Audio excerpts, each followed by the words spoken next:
딸의 친아빠를 배신했다는 고백이 나오기 전까지 차정원은 이미 충분히 망가졌다고 생각하고 있었는데요. 한혜라는 그날따라 이상하리만큼 조용했습니다. 사무실도 아니고 집도 아니고 재단 회의실도 아닌 곳이었어요. 건양그룹의 오래된 별관, 한 번도 언론에 공개된 적 없는 비밀 응접실이었는데요. 여길 왜 부르셨어요, 엄마? 차정원이 먼저 말을 꺼냈습니다. 요즘 차정원 마음속에는 이름이 두 개나 들어앉아 있었습니다. 차정원이라는 이름, 차수아라는 이름. 그 사이에 끼어 있는 건 누구의 딸로 살아야 하는지에 대한 끝없는 질문이었는데요. 한혜라는 정원의 목소리를 듣고도 바로 대답을 못했습니다. 손가락에 끼워진 반지를 괜히 돌리고 또 돌리면서 시선을 자꾸 테이블 모서리로만 떨어뜨리고 있었어요. 차정원은 그런 엄마를 보면서 아주 짧게 한숨을 삼켰습니다. 저 사람, 지금도 계산하고 있겠지. 이 말을 하면 손해가 얼마고 저 말을 하면 살아남는 확률이 몇 %인지. 정원은 그 계산법이 지겹고도 부러웠습니다. 자신은 아직 그런 계산이 완벽하지 않아서 늘 누군가에게 먼저 맞고 나중에 깨닫곤 했거든요. 잠시 침묵이 길어지자 차정원이 먼저 말을 던졌습니다. 언론사에서 연락 왔어요. 한영순이라는 이름으로 살았던 사람, 한혜라라는 이름을 얻기 위해 누구를 버렸는지 곧 보도한다고 하더라고요. 그 말에 한혜라 어깨가 눈에 띄게 움찔했습니다. 그러고는 억지로 미소를 만들었는데요. 기자들은 늘 과장해서 말해. 버렸다는 둥, 배신했다는 둥 단어 장사하는 사람들 말이야. 그 단어 처음 쓴 건 기자들이 아닐걸요. 차정원이 아주 또렷하게 받아쳤습니다. 엄마가 먼저 썼잖아요. 살아남으려면 누군가는 버려야 한다고. 그 말을 듣는 순간 한혜라는 더 이상 반지를 돌리지 못했습니다. 손가락이 반지에 그대로 멈춰섰고 시선이 처음으로 정원을 곧장 향했는데요. 정원 눈에는 그게 보였습니다. 견고한 철문 같은 엄마의 표정이 아주 조금, 정말 조금 금이 가는 순간이요. 그래서 날 부른 거예요? 이번에는 누구를 먼저 버릴지 내 입으로 선택하라고. 차정원 말투는 생각보다 차분했습니다. 그 차분함이 한혜라를 더 옥죄었는데요. 정원아. 한혜라가 처음으로 이름을 불렀습니다. 요즘 들어 부회장님이라는 호칭을 더 많이 듣다 보니 딸 이름을 부르는 일이 어쩐지 서툴어져 있었어요. 나 오늘 거래하러 온 거 아니다. 엄마는 거래 안 하면 불안해하시잖아요. 정원이 씁쓸하게 웃었습니다. 이름도 거래했고 언론도 거래했고 사람 관계도 거래하면서 올라왔는데요.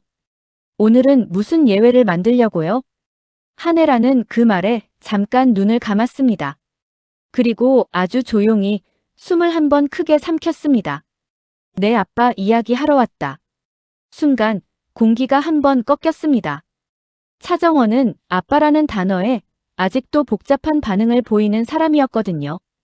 법적으로는 건양그룹의 회장, 차 회장이 아버지였고 감정적으로는 늘 부재 중인 존재였고 기억 속에서는 모호하게만 남아있는 어떤 남자의 뒷모습이 진짜 같기도 했습니다.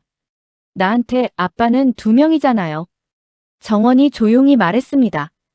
하나는 호적에 있는 사람, 하나는 내 꿈속에서만 자꾸 돌아서는 사람. 오늘은 어느 쪽 얘기하려고요? 한혜라는 그 질문을 예상하고 있었던 사람처럼, 하지만 전혀 준비되지 않은 사람처럼 애매하게 떨렸습니다. 정원은 엄마의 떨리는 손을 보며 느꼈습니다. 무언가 아직 더 있다. 그리고 그때였습니다. 한혜라 가방이 열리면서 작은 청색 봉투 하나가 바닥으로 미끄러졌습니다. 정원이 허리를 숙여 주워들었는데 안에서 오래된 흑백 사진 한 장이 떨어졌습니다. 남자의 얼굴은 반쪽이 찢긴 상태였지만 남은 절반만 봐도 정원은 직감할 수 있었습니다. 이 사람, 저랑 닮았어요. 정원이 숨을 몰아쉬듯 말했는데 한혜라가 재빨리 사진을 빼앗았습니다. 그건 넌 아직 보면 안 돼. 왜요? 이 사람, 제 아빠 맞아요? 그 질문은 방 안 공기를 완전히 얼어붙게 만들었습니다. 한혜라는 결국 사진을 쥔 손을 내려놓으며 아주 작은 목소리로 말했습니다. 그래, 내 아빠였던 사람이야. 그리고 그 뒤에 나 내 아빠를 배신했어. 라는 고백이 터져 나왔습니다. 내가 꿈에서 본 사람. 그 한 문장이 떨어지는 순간 차정원은 의자를 잡고 있는 손에 힘이 들어가는 걸 느꼈습니다. 손끝이 하얗게 질 정도로 꽉 쥐고 있었는데요.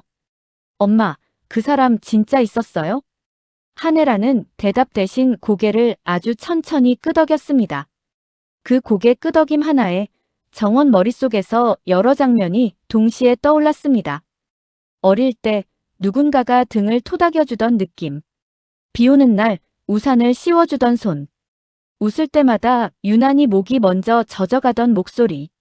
엄마 그 사람을 먼저 버린 게 엄마였다고요?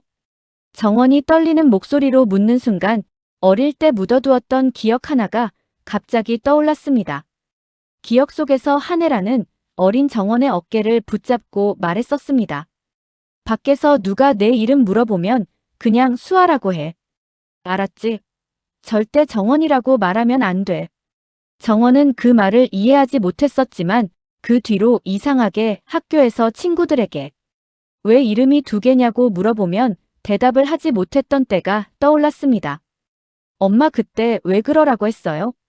한혜라는 선명하게 대답을 못했습니다.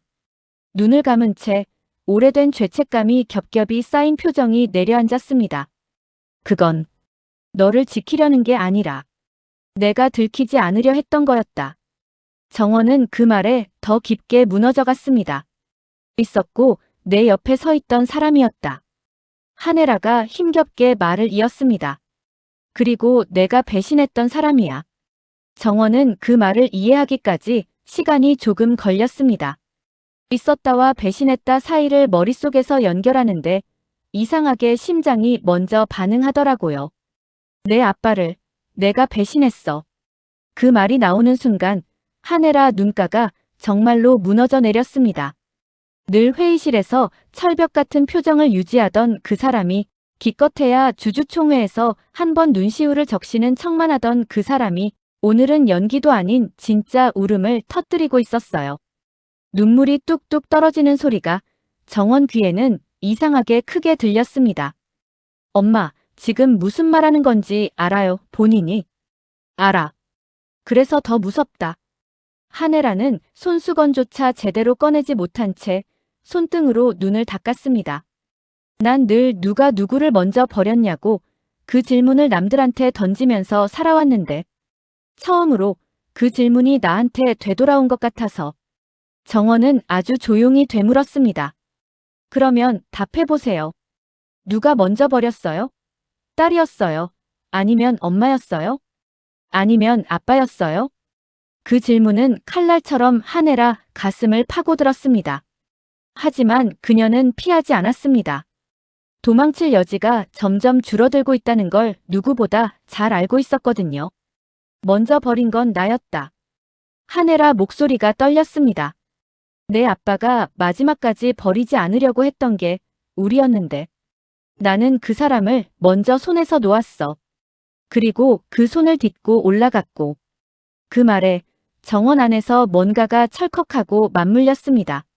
손을 딛고 올라갔다라는 표현이 너무 익숙하게 느껴졌거든요. 한혜라가 늘 해오던 방식이었으니까요. 정확하게 뭐가 어떻게 된 건지 말해줘요. 정원이 다그치자 한혜라는 손에 쥐고 있던 서류철을 꺼냈습니다. 그녀가 건양 측과 처음 거래할 때 썼던 합의서 초안이었죠. 이건 너한테 보여주려고 가지고 온 건 아니었는데. 그녀가 떨리는 손으로 넘긴 페이지 끝에 검은 잉크가 번져 지워지지 않은 문장 하나가 남아 있었습니다. 정원이 손가락으로 문장을 짚으며 읽었습니다. 대신 조건 하나, 그 사람은 다시는 정원이라는 이름을. 문장이 거기서 끊겨 있었습니다. 얼룩 때문에 다음 부분이 보이지 않았습니다. 정원이 숨을 삼키며 물었습니다. 엄마 정원이라는 이름을 뭐 하려고 했던 거예요? 한혜라는 입술을 악물었습니다. 그때 나는 내가 아니라 나만 생각했어. 그 이름이 우리에게, 특히 나에게 위험하다고 생각했으니까. 정원은 손을 내려놓지 못한 채 오래 문장을 바라봤습니다. 지워지지 않은 단어들처럼 엄마의 죄도 진실도 지워지지 않는다는 듯 했습니다. 오늘은 돌려 말하지 말고요. 숫자, 계약서, 기사 제목 말고 그냥 사람 얘기로 해줘요. 정원이 그렇게 요구하는 건 처음이었습니다. 늘 전략과 효율로 배우며 자라온 딸이 오늘은 아주 단순한 단어들만 원하는 것처럼 보였는데요. 한혜라는 천천히 숨을 골랐습니다. 내 진짜 이름. 내가 이제 알았잖아. 한영순. 네. 한영순이었던 시절, 난 건양이랑 아무 상관없는 사람이었어. 지방공단 기숙사에서 야근 수당 모으면서 언젠가 여기서 빠져나가자는 꿈만 꾸던 사람이었지. 차정원은 엄마의 그 시절을 한 번도 상상해 본 적이 없었습니다. 늘 세련된 정장, 정제된 말투, 차갑게 연출된 자비심. 그게 전부인 줄 알았거든요. 그때 내 아빠를 만났어. 한혜라 눈에 아주 잠깐 빛이 스쳤습니다. 지금의 눈물과는 다른 종류의 빛이었어요. 그 사람은 나랑 다르게 그 기숙사 밖 세상에 대해 아무것도 모르는 사람이었는데도 이상하게 밖으로 나갈 수 있을 거라고 확신하던 사람이었거든. 꿈보다 내가 먼저 밖으로 나갈 거라고 믿던 사람이었어. 그래서 좋아하게 됐고, 그래서 나를 믿고 자기 이름까지 내게 맡겼어. 정원은 그 대목에서 숨을 고르는 걸 잊었습니다. 이름을 맡겼다고요? 그래. 한혜라가 고개를 끄덕였습니다. 그 사람 이름으로 우린 처음으로 세상에 문제를 냈거든. 노동부에 진정도 넣고 부당해고 관련 기사도 제보하고 그 모든 서류 맨 끝에 내 아빠 이름이 적혀 있었어. 근데 그 싸움이 커지기 시작하니까 건양 쪽에서 제안을 했지. 우리가 이 문제 조용히 정리해 줄 테니 앞으로 우리 쪽으로 오고 싶으면 연락해라. 그리고 그 대신 내 아빠 한 명만 조용히 사라지면 된다고 했어. 정원은 그 말을 듣는 순간 머릿속에서 조용히 사라진 사람들에 대한 기사들이 스쳐 지나가는 걸 느꼈습니다. 권력 앞에서 누군가가 항상 이름을 지우고 사라져야 했던 이야기들. 엄마는 그 제안 받은 거예요? 그때는 제안이 아니었어. 한혜라가 고개를 저었습니다. 그땐 협박처럼 들렸거든. 내 아빠가 계속 싸우겠다고 하면 우리는 둘 다 공장에서도 잘리고 도시에서도 쫓겨날 거라고 했어. 근데 웃긴 게 뭔지 알아? 내 아빠는 그 말을 듣고도 웃었어. 같이 나가면 되지, 그렇게 말하더라. 그 장면을 떠올리는 듯 한혜라 눈이 또 젖어갔습니다. 근데 나는 못 웃었어. 그 사람 옆에 있으면 용기가 나는 게 아니라 자꾸 내 비겁함만 더 선명해지는 느낌이었거든. 그래서 한혜라는 끝내 말을 꾹 삼켰습니다. 그래서 어떻게 했는데요? 정원이 조용히 다그쳤습니다. 목소리는 낮았지만 질문은 명확했어요. 나 혼자 건양 쪽에 다시 갔어. 그 말은 고백이자 판결문처럼 떨어졌습니다. 내 아빠가 모르게 나 혼자 가서 합의서에 도장을 찍었어. 조건은 두 가지였지. 첫 번째, 그 사람 이름으로 된 모든 문제 제기를 내가 취하하는 거. 두 번째, 대신 그 사람은 블랙리스트에 올려달라는 거. 정원은 그 말을 제대로 이해하기까지 몇 번이나 마음속으로 되뇌어야 했습니다. 엄마가 직접 내 아빠 인생을 막아달라고 부탁한 거예요? 그래. 한혜라는 고개를 떨군 채 손가락을 꽉 쥐었습니다. 그 사람이 나랑 같이 싸우자고 했을 때 난 그 손을 잡아주는 대신 그 손을 밟고 건너가게 해달라고 한 거야. 그 대가로 내 이름은 한영순에서 한혜라로 바뀌었고 그 사람 이름은 회사 시스템에서 영원히 지워지는 사람이 됐고.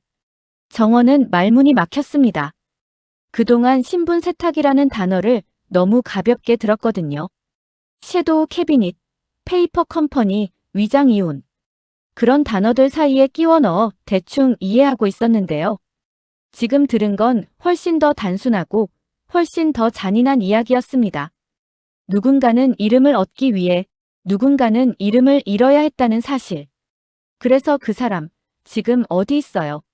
정원이 간신히 목소리를 냈습니다. 사라는 있어요?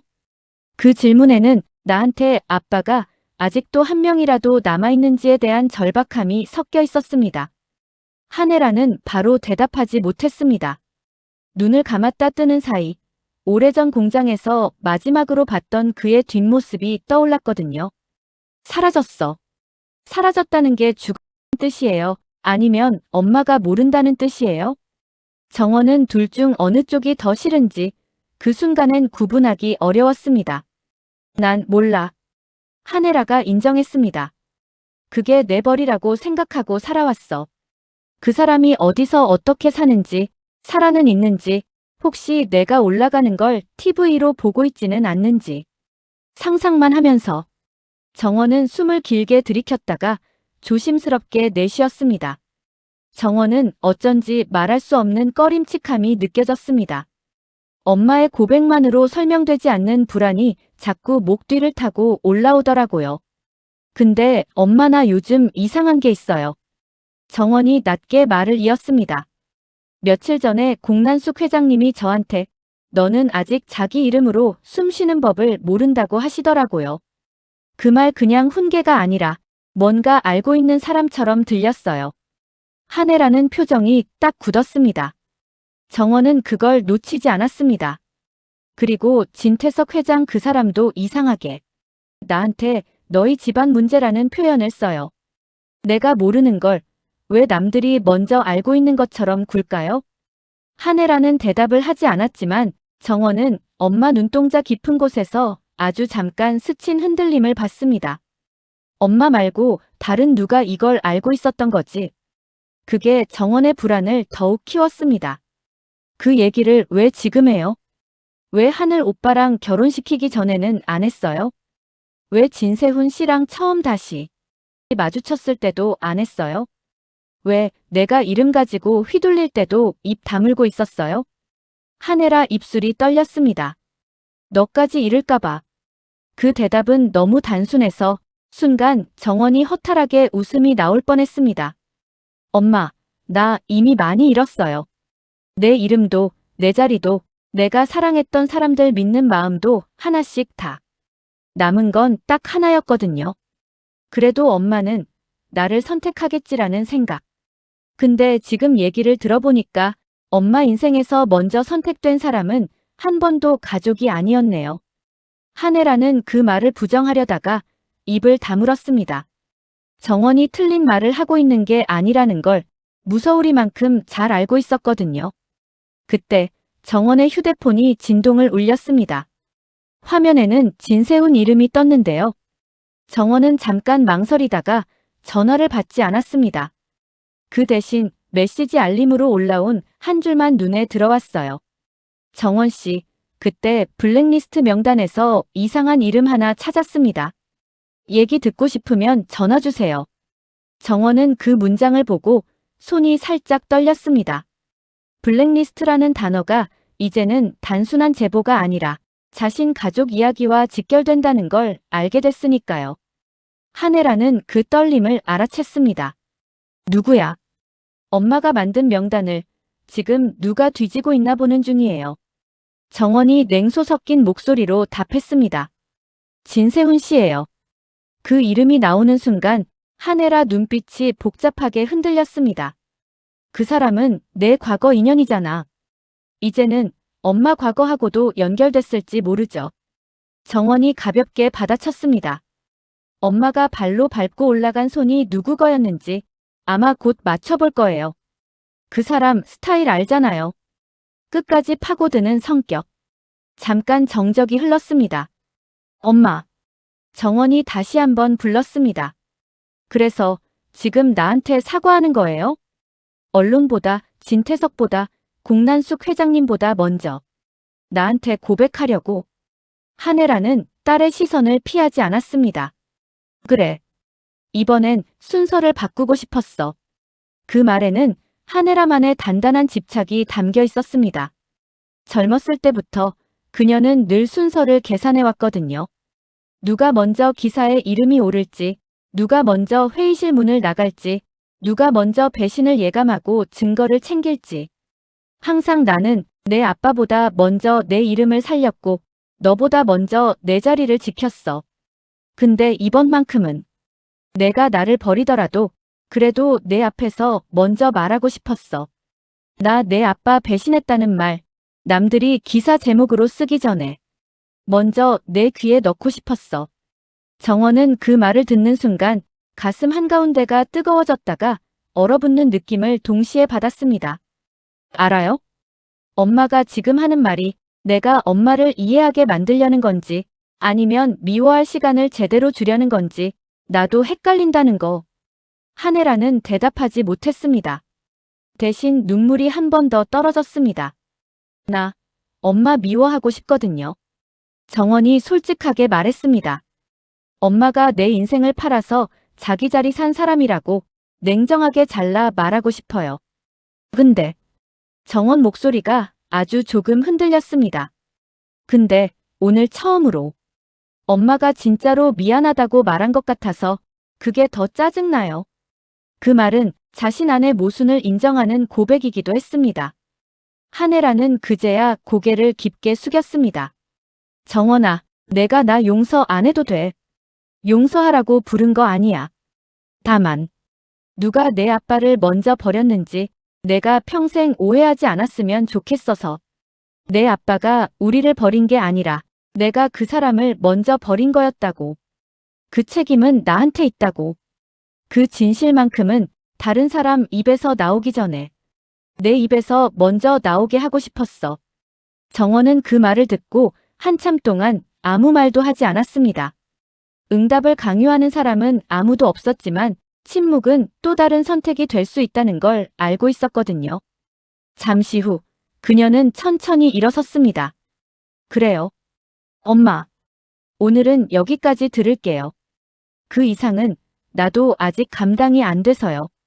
정원아, 대신 하나만 약속해줘요. 정원이 돌아서기 전에 말을 이었습니다. 언론이 뭐라고 쓰든 진태석이 어떤 봉투를 먼저 열든 공난숙 회장님이 어떤 카드 꺼내든 상관없이 엄마 입으로만큼은 이제 더 이상 누가 먼저 버렸냐는 질문. 아무한테도 던지지 말아요. 그 질문은 오늘부로 엄마한테 돌아갔으니까. 그 말은 선언처럼 들렸습니다. 한혜라의 오래된 문장을 딸이 되돌려준 순간이었으니까요. 정원은 문을 열고 나가면서 주머니 속 휴대폰을 꺼내 짧은 메시지를 보냈습니다. 세훈 씨, 그 블랙리스트 저도 같이 보러 갈게요. 근데 이름 하나는 제가 먼저 알고 있어요. 메시지를 보내고 난 뒤 정원은 스스로도 놀랄 정도로 숨이 조금 편해진 걸 느꼈습니다. 누가 먼저 버렸을까라는 질문에서 이제는 누가 먼저 책임지려고 하는가라는 질문으로 조금씩 방향이 바뀌고 있었거든요. 그리고 그 방향이 완전히 바뀌기까지 아직 풀리지 않은 비밀들이 더 많이 남아있다는 걸 정원은 잘 알고 있었습니다. 내 아빠가 지금 어디서 어떻게 살고 있는지, 정말로 살아는 있는지, 혹시 어느 날 아주 평범한 이름으로 그들 앞에 다시 나타나게 될지. 그 답은 아직 어느 봉투 속에도 어느 기사에도 쓰이지 않은 채 남아있는 것 같았는데요. 단 한 가지 분명해진 건 있었습니다. 이제부터는 누가 먼저 버렸는지가 아니라 누가 끝까지 책임질 건지를 두고 진짜 싸움이 시작된다는 사실이었고요. 그 싸움의 한가운데에 한혜라와 차정원 그리고 아직 이름조차 제대로 불리지 못한 내 아빠가 각자의 방식으로 얽혀있다는 점이었습니다.